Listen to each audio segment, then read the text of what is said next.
Hello everyone, good morning, જય શ્રી કૃષ્ણ, જય માતાજી બધાને. કેમ છો? આઈ હોપ બધા મજામાં છે ને હું પણ મજામાં છું. તો સવારના વાગી ગયા છે 7:30 અને આપણે થઈ ગયા છે ઉઠીને ફ્રેશ. અને હવે આપણે નાસ્તો કરવાનો ટાઈમ થઈ ગયો. રાત તો ગુલાબી ઠંડી સાથે આપણી સવાર થઈ ગઈ મસ્ત મોર્નિંગના ન્યૂઝ સાથે. હજી તો સુરત બધા દર્શન દે છે પણ આપણા ઘરેથી હજી નથી દીધા.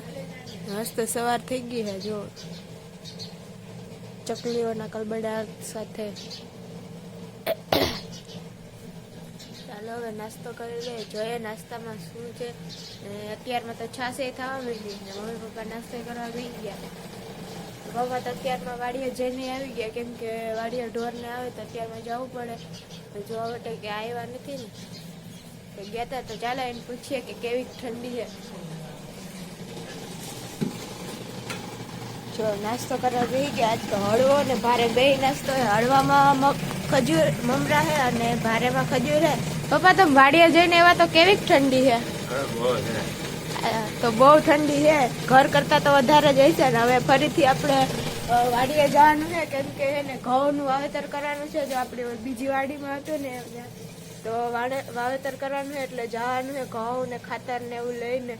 તો હું તો જાઉં કે નહીં નક્કી નથી, પણ આપણે પપ્પાને કહેશું કે થોડીક ક્લિપ લેતા આવશે. હું નહીં જાઉં તો, અને હું જાઉં તો હું શૂટ કરીશ જ.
આપણે આજે તો હે ને રસિયા ઢોકળાનું શાક બનાવ્યું ને જમવાનો ટાઈમ થઈ ગયો 12:30 નહીં પણ 1 થઈ ગયા હતા. હું તો જમવા બે ગઈ ને આજ તો મમ્મીની હે ને વાડી હે ને તો ટિફિન ત્યાં લઈ ગયા, કેમ કે હજી ઘઉં વાળું ટ્રેક્ટર હતું એને સવારે કીધું હતું પણ હજી તો આવ્યો નથી. તો કે અમે ત્યાં જ વહી જાય, જ્યારે ટ્રેક્ટર આવશે ત્યારે વાવવાનું થાય ને પછી પાણી સ્ટાર્ટ કરવાનું થાય. તો જ્યાં સુધી લાઇટ હશે ત્યાં સુધી પાણીને એવું સ્ટાર્ટ કરશે ને હજી ટ્રેક્ટર ક્યારે આવે એ પછી તો આધાર રહે. એટલે અત્યારે તો ટિફિન લઈ ગયા ત્યાં જમી લે. અને જો મારા ટાઈમ હશે તો હું જાય જો હું જમવા બે ગયા. મસ્ત એવું રસિયા ઢોકળાનું શાક બનાવ્યું ઊંધિયા જેવું જોઈએ. હાલો તો હવે હું જમી લઉં અને પછી તો હવે બપોર પછી તો હું કરું.